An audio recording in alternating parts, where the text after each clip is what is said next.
This next story, I really didn't want to have to make. But unfortunately, it looks like I have to. Solely because of popularity. Because today, we're talking clowns. Now, as many of you already know, a lot of people in this world have a very irrational fear, to say the least, of clowns. Mostly thanks to popular culture.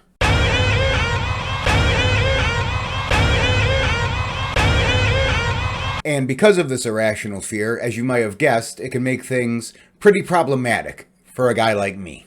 Now, when you think of the words killer clowns, the bell that rings the loudest is usually that of John Wayne Gacy, the infamous serial killer who murdered 33 people and in his spare time would often dress up as Pogo the Clown and entertain children at birthday parties. Now, the thing about Gacy, as many of you already know, he was a rapist. Out of the 33 people he killed, he did it out of necessity to cover up his sexual assaults. And by all evidence, he didn't really seem to take any pleasure or joy in torturing or causing suffering and agony to his victims. He did it out of necessity. Most of the people he killed was either by strangulation or asphyxiation, as quick as he could just to get it done and over with. But what if I were to tell you that there is a clown out there that enjoys torturing and causing pain and suffering and carnage to their victims? They revel in it. And what if I were to tell you that this isn't just one clown, but an entire group of them? And also, unlike John Wayne Gacy, who was executed in 1994, may he rot in hell, pooh, these clowns I'm referring to are still alive and well and very active today. And not only are the police of their country powerless to stop them, but a majority of the police often find themselves in their crosshairs. Story number 3. The Killer Clowns of Mexico.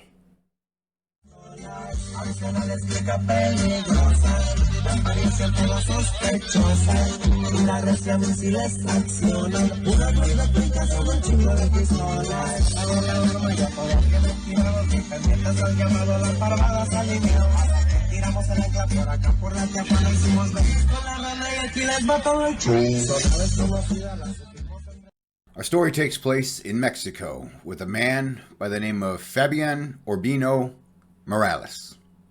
Now, unfortunately, I haven't been able to find out much about this man's backstory, mostly because I don't speak Spanish. From what I was able to gather about Fabian's early life was that as a child, him and his family worked in the circus as performers. And as you might have guessed, Fabian, as well as other members of his family, were clowns who performed in the circus. As he grew up, he saw the explosion of the Sinaloa cartel and the Gulf cartel and thought to himself, I need to get in on some of this money. I'm sick and tired of being a poor-ass clown working for peanuts with my family in the circus.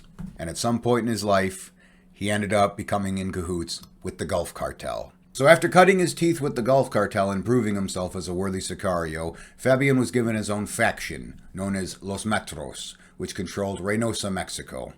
And from there, they spent years making money, killing their enemies, and unfortunately for their enemies, it wasn't pleasant. So as many of you who are familiar with the Narcos underworld know, whenever someone crosses them or they capture a member of a rival cartel, they don't just kill them by shooting them in the head.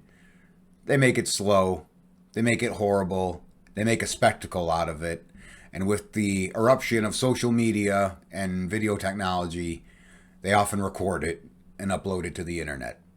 And I implore you, do not look up any of these videos. You will never have a good night's sleep ever again. These motherfuckers make ISIS look like Boy Scouts, and I am not exaggerating in the least bit. So as a way to make a name for himself and stand out amongst all the other factions to make himself famous amongst the narco underworld, Fabian took some inspiration from his past life and started going by the nickname El Payaso, which is Spanish for the clown. And in order to strike fear and terror into his enemies, he would often wear a clown mask.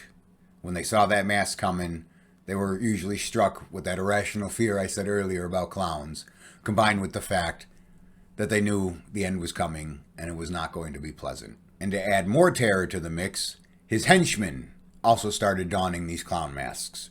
You would see them driving around, armed to the teeth, dressed as creepy clowns. These men were killing machines without souls. Their cruelty knew no limits, and their thirst for blood knew no limits. I guess you could call them the true insane clown posse. So throughout El Payaso's reign of terror, his brutality and barbarism eventually caught the eye of a very special someone.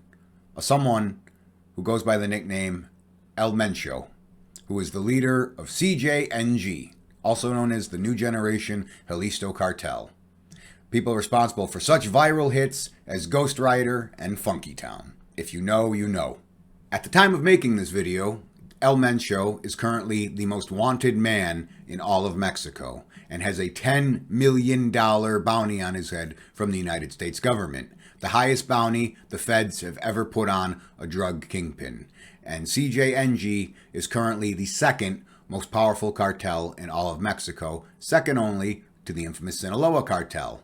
But seeing as how El Chapo is in U.S. custody, seems like there might be a little bit of a power vacuum going on, if you know what I mean. So from the drug trade, as well as buying and selling stolen crude oil from all over Central and South America, CJNG has become one of the filthiest, richest cartels in all of Mexico. And they have the ability to buy, smuggle in the most extreme and heavy-duty firepower any cartel can have, as well as manufacture their own guns and ammunition.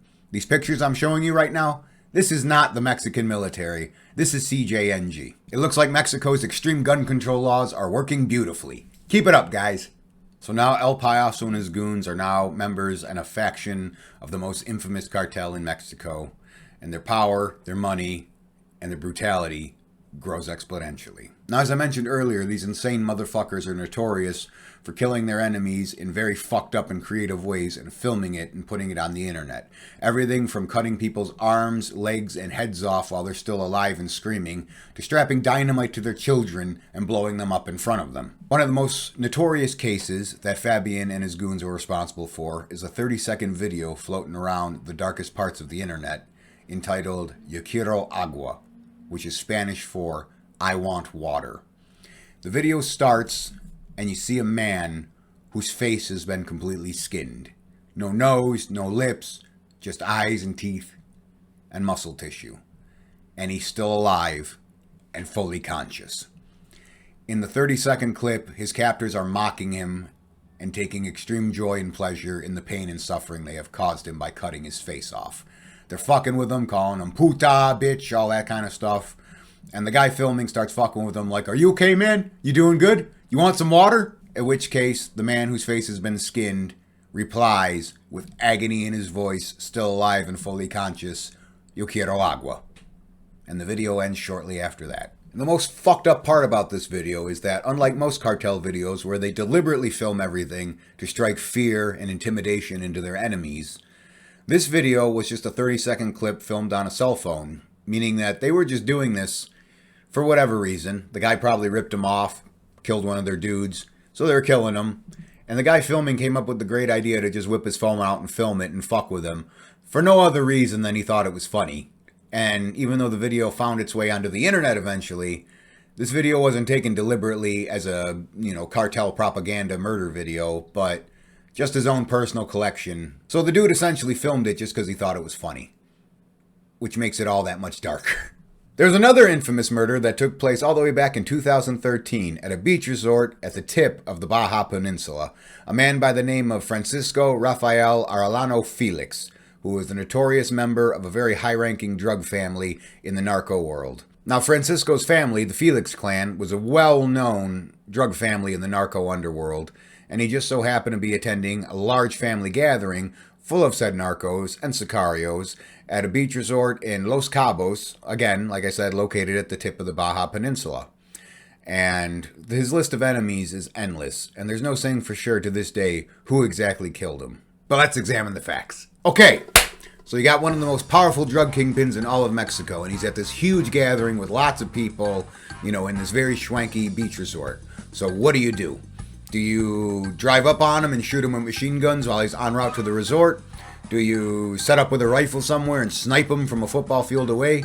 Do you sneak in like Agent 47 dressed as a waiter and put some cyanide in his taco? Or do you walk right through the front door dressed as a fucking clown walk right up to him, blow his brains out in front of his family, and then shoot your way out through the bodyguards.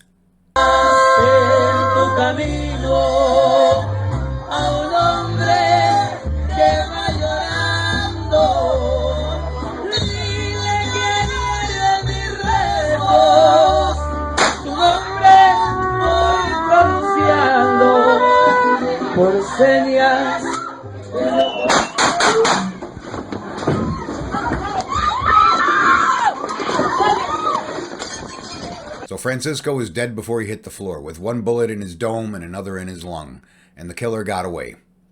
To this day, nobody knows who the shooter was or what cartel he was affiliated with. But given the evidence, I can think of a few people to point the finger to.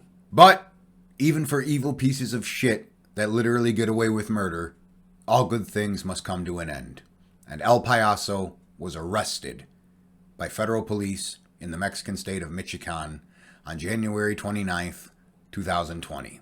And as we speak, he's rotting behind bars where he belongs. However, it is still believed that his faction of killer clowns, Los Metros, are still thriving, alive and well, not just in the state of Michoacan, but all over the country of Mexico, continuing their blood-soaked legacy of chaos and carnage. So if you ever find yourselves going south of the border for a little bit of fun in the sun and enjoying the new cultures and the people of the great state of Mexico, just don't be naive.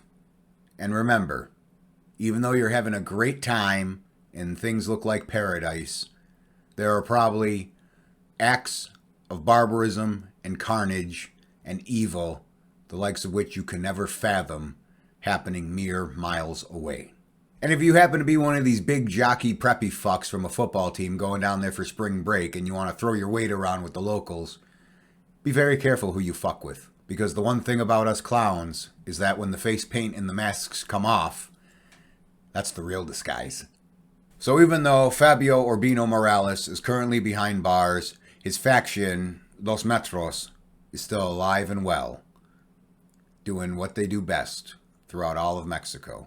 And with that being said, this is unfortunately not the end of the story of the Killer Clowns of Mexico. But it is the end of this video. If you like what you saw here, like and subscribe. If you have an idea for a video you want me to do, leave it down in the comments below. It has to be a true story, and it's got to be scary. And with that being said, I will see you sexy savages in another video with another story. Deuces! Howdy, howdy. Howdy, howdy, howdy.